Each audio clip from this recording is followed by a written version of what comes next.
Aujourd'hui, on va parler d'un sujet super important, la vérité sur la possession d'un reptile. Parce que je le sais bien, ici et partout ailleurs sur les réseaux sociaux, on vous montre des vidéos, des photos, des terrariums qui donnent énormément envie. Mais derrière, il y a le plaisir, oui, mais il y a aussi des contraintes, des responsabilités et des réalités que beaucoup découvrent vraiment trop tard. Alors si tu veux un reptile ou même que tu en as déjà un, reste bien jusqu'à la fin. Allez, c'est parti!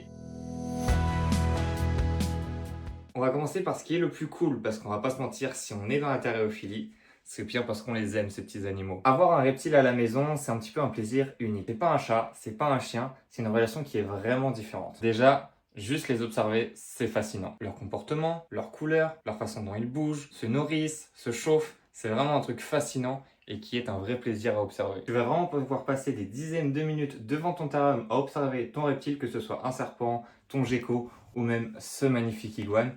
Et vraiment, tu vas pas voir le temps passer, tu vas y être au bout de 30 minutes. En plus de ça, moi, personnellement, dans la pièce, il fait très bon. Donc là, on arrive en hiver, il fait assez froid dehors. Dans la maison, il fait un peu plus frais. Alors, dans la pièce reptile, c'est vraiment un pur plaisir, pardon, d'y être. Vous voyez, je suis en t-shirt, alors que dehors, il faut mettre le pull, le manteau. Et je peux rester des heures devant les terrariums et vraiment tout observer. Ensuite, après les animaux, il y a aussi le côté créatif. Vous allez faire vraiment des terrariums, vous allez partir de terrariums nus que vous allez pouvoir habiller avec des pierres, des racines, du substrat, des plantes. Et là, c'est vraiment le côté créatif qui doit ressortir. Vous allez essayer des choses, vous allez enlever des choses, vous allez refaire encore des choses.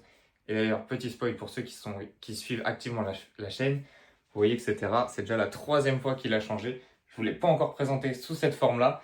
Il y avait une première forme sous la vidéo du Terra du Moria Chenei. Il y a une autre forme, je crois. Non, je ne vous l'avais même pas présenté. Vous le voyez un peu dans le Terra des Bradley. Parce qu'en fait, les trois, je fais souvent la même chose.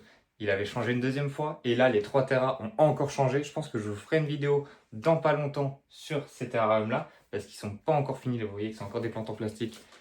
Ça va pas rester longtemps. Mais voilà, c'est vraiment un vrai plaisir créatif. Et vous pouvez pas savoir le plaisir que j'ai eu. Vous avez déjà vu, je pense, des petits shorts.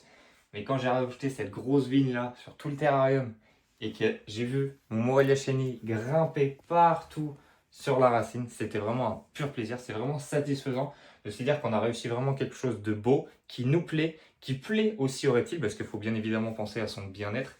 Mais quand vous voyez qu'il grimpe, qu'il se met à bouger partout dans le terrarium, qu'il explore son terrain, c'est vraiment un pur plaisir. Et puis il faut le dire, les reptiles, c'est vraiment super intéressant à comprendre. Chaque espèce, chaque spécimen a son comportement, ses particularités, son mode de vie. Et ça, c'est plein de choses à découvrir, à apprendre et à pouvoir observer chez soi. C'est vraiment trop bien. Certains animaux vont être plus discrets, plus mystérieux, vont moins se montrer que d'autres. Mais petit à petit, plus tu les connais, plus tu t'y attaches. Et ça, je peux vous le dire parce que même quand on perd un reptile, c'est pas comme un chat ou un chien, mais ça nous touche vraiment beaucoup. Bref, vous l'avez compris, maintenir des reptiles à la maison, c'est un vrai plaisir. Mais c'est pas seulement ce que vous voyez sur Instagram. La réalité, elle est un petit peu plus complexe que ça, mais on va voir ça tout de suite. Mais avant ça, pense tout de suite à t'abonner. Ça nous aide, nous, les petites chaînes sur YouTube, à vraiment se développer, à nous encourager à vous faire encore plus de vidéos et à vous faire découvrir ce monde de la terrophilie qui est merveilleux. Maintenant, parlons des choses un petit peu moins fun. Parce que oui, avoir un reptile, c'est génial, mais c'est clairement pas juste avoir un terra dans la maison en objet de décoration. Déjà, il va y avoir tout le côté technique. Les points chauds, les points froids, les substrats adaptés, l'hygrométrie, la lumière, les UV et encore d'autres choses qui sont vraiment importantes. Un reptile, ça ne va pas vivre dans la même pièce que nous, comme un chat ou un chien encore une fois. Dans votre terrarium, s'il manque 2-3 degrés, s'il y a un peu trop d'humidité, pas assez d'aération, et tout ça, ça peut vite devenir un petit problème pour votre animal. Ensuite, il va y avoir toutes les tâches qui vont être régulières, c'est-à-dire nettoyer le terrarium, vérifier les paramètres, vérifier les mus de votre reptile, changer l'eau du terrarium et plein de choses qui vont s'ajouter petit à petit. Ça prend pas forcément des heures tous les jours, mais il faut que ce soit régulier. Tu peux pas juste zapper ton reptile parce que tu as eu une grosse semaine ou que tu es parti en vacances. Et bien sûr, il y a aussi l'alimentation. Selon l'espèce, ça peut être plutôt simple, voire plutôt compliqué. Il y en a qui vont manger n'importe quand et très facilement, mais d'autres vont être très sélectifs et très récalcitrants. Et au bout de plusieurs loupés, ça peut devenir difficile et stresser pas mal de débutants. Et sans oublier qu'il faut être ok avec l'idée de devoir donner des proies vivantes, que ce soit des insectes, voire même des rongeurs pour certains serpents. J'ai même envie de rajouter que selon certains reptiles, la fréquence de nourrissage doit être beaucoup plus rapprochée que d'autres.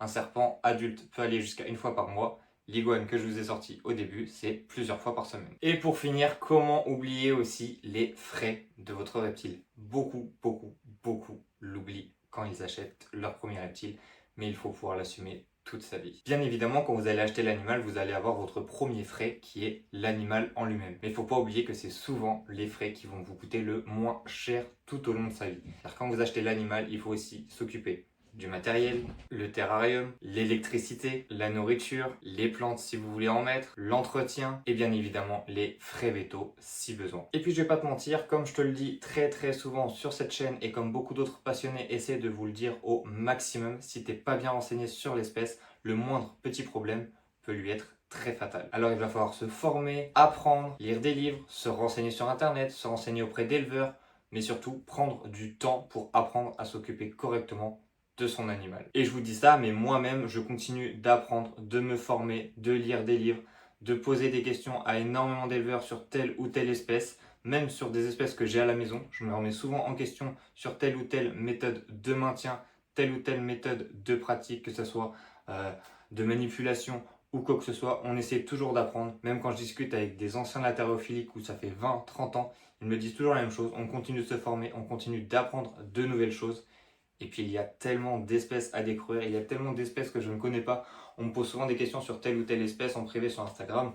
Mais je vous dis, moi malheureusement, je peux vous donner les bases sur ces reptiles parce que j'ai une base sur presque tous les reptiles. Mais si on veut des renseignements poussés sur des espèces que je ne maintiens pas, je ne pourrai pas vous aider. Donc quand c'est ça, je vous redirige vers des personnes qui en élèvent si j'en connais. Mais on est toujours tous en train de se former et c'est ce qu'il faut que vous fassiez vous aussi chez vous. En bref, c'est pas des animaux compliqués, mais c'est des animaux qui vont être exigeants. Et quand tu achètes un reptile et que tu prends la responsabilité de celui-là, bah tu prends tout ce qui va avec. Donc je compte sur toi pour faire les choses bien. Maintenant qu'on a parlé du plaisir, des contraintes et de la réalité, on va se poser quelques questions ensemble pour savoir si tu es prêt à accueillir un reptile chez toi. La toute première question que tu vas te poser, c'est vraiment pourquoi je veux un reptile. Si c'est parce que tu veux un animal stylé, pas faire comme tout le monde ou que tu veux juste une déco dans ta maison, ça va pas du tout être la bonne raison. Un reptile, c'est un être vivant, pas un objet. Et encore une fois, si t'es pas prêt à t'investir correctement, c'est voué à l'échec. Ensuite, il faut que tu te demandes si tu as le temps nécessaire pour t'occuper de ce reptile et si tu as la place chez toi. Parce que même le plus petit des reptiles ou la plus petite des grenouilles va demander un terrarium adapté et a des besoins spécifiques. Et si un jour comme nous, tu passes de 1 reptile, 3 reptiles, 5 reptiles, 10 reptiles et encore plus, et crois-moi, ça va t'arriver si tu tombes dans cette passion, et bah va falloir assumer derrière. Donc il va falloir avoir le temps nécessaire pour t'occuper de tout le monde et surtout la place. Bon, si comme nous, tu as une pièce reptile dédiée à tes animaux, c'est déjà plus simple que dans ton salon. En troisième question, ça va être est-ce que je suis prêt à apprendre, à m'investir et à me développer sur la connaissance de ces animaux? La terrariophilie, c'est une passion où tu dois toujours progresser, toujours t'améliorer et apprendre, apprendre et encore apprendre. Si tu es curieux et surtout passionné, c'est quelque chose qui va se faire très naturellement. Mais si à l'inverse, tu veux rien apprendre, laisse tomber, c'est pas fait pour toi. La quatrième question, ça va vraiment être l'une des plus importantes et qui pour moi, à mon goût, beaucoup de personnes négligent, ça va être est-ce que je suis prêt financièrement? Parce qu'un terrain complet avec tout l'équipement et tous les besoins pour ton reptile, ça va être quelques centaines d'euros. Sauf si quelquefois tu arrives à le faire d'occasion, mais tu dois quand même penser que financièrement, ça va être un coût tout au long de sa vie. Car encore une fois, même si tu achètes quelque chose d'occasion, tout au long de sa vie, tu auras quand même du matériel à changer, que ce soit le chauffage, les UV, des plantes à rajouter, le substrat à changer, la nourriture et surtout, parfois, malheureusement, le vétérinaire. Beaucoup de gens pensent que ça va être un animal qui n'est pas cher, mais c'est tout à fait le contraire. Quand je vois quelquefois, d'ailleurs il n'y a pas longtemps, après en avoir discuté en plus avec beaucoup de personnes qui sont passées à la bourse et d'autres exposants, quand je vois des animaux qui sont à quelques dizaines d'euros, voire une seule dizaine d'euros, c'est peut-être pas une bonne idée, ou alors faut en tout cas vraiment préciser que même si vous achetez un animal à ce prix-là, il va y avoir tout ce qu'il y a autour et que ça va pas seulement coûter 10 euros. Et pour finir, dernière question, est-ce que vous êtes prêt à vous engager sur plusieurs années? Parce que certains reptiles vivent 5, 10, voire 20 ans, voire beaucoup plus pour certaines tortues. Donc c'est pas vraiment juste un animal à acheter sur un coup de tête. Et si après toutes ces questions tu es encore motivé, alors fonce, je ne peux que te dire d'y aller et de nous rejoindre dans cette merveilleuse passion qui est la terrariophilie. Et là, crois-moi, tu vas kiffer et comme nous, tu vas démarrer avec un serpent, puis deux, puis trois, puis prendre un lézard, prendre une tortue, prendre un amphibien, des insectes et finir par avoir une pièce reptile comme ça. Voilà, je pense qu'on a fait le tour sur tout ce que représente vraiment d'avoir un reptile à la maison. C'est pas juste un animal stylé qui est super à montrer sur les réseaux sociaux ou pour frimer devant les copains. C'est vraiment un animal, un être vivant sur lequel il faut vraiment s'occuper et le maintenir dans de bonnes conditions. C'est une responsabilité, un engagement et surtout une passion qui demande un minimum d'investissement. En tout cas, comme d'habitude, si la vidéo t'a plu, n'hésite pas à mettre ton petit pouce bleu, à t'abonner, à me dire ce que t'en penses en commentaire. Si tu as des choses à rajouter pour aider les futurs passionnés de terréophilie, n'hésite pas à le dire en commentaire. Si tu as des questions, pareil, en commentaire. Je réponds à tout le monde de toute façon, je compte sur toi. Et sinon, nous, on se dit à la prochaine. Et prends soin de tes futurs animaux ou de tes animaux si tu en as déjà. Allez, salut!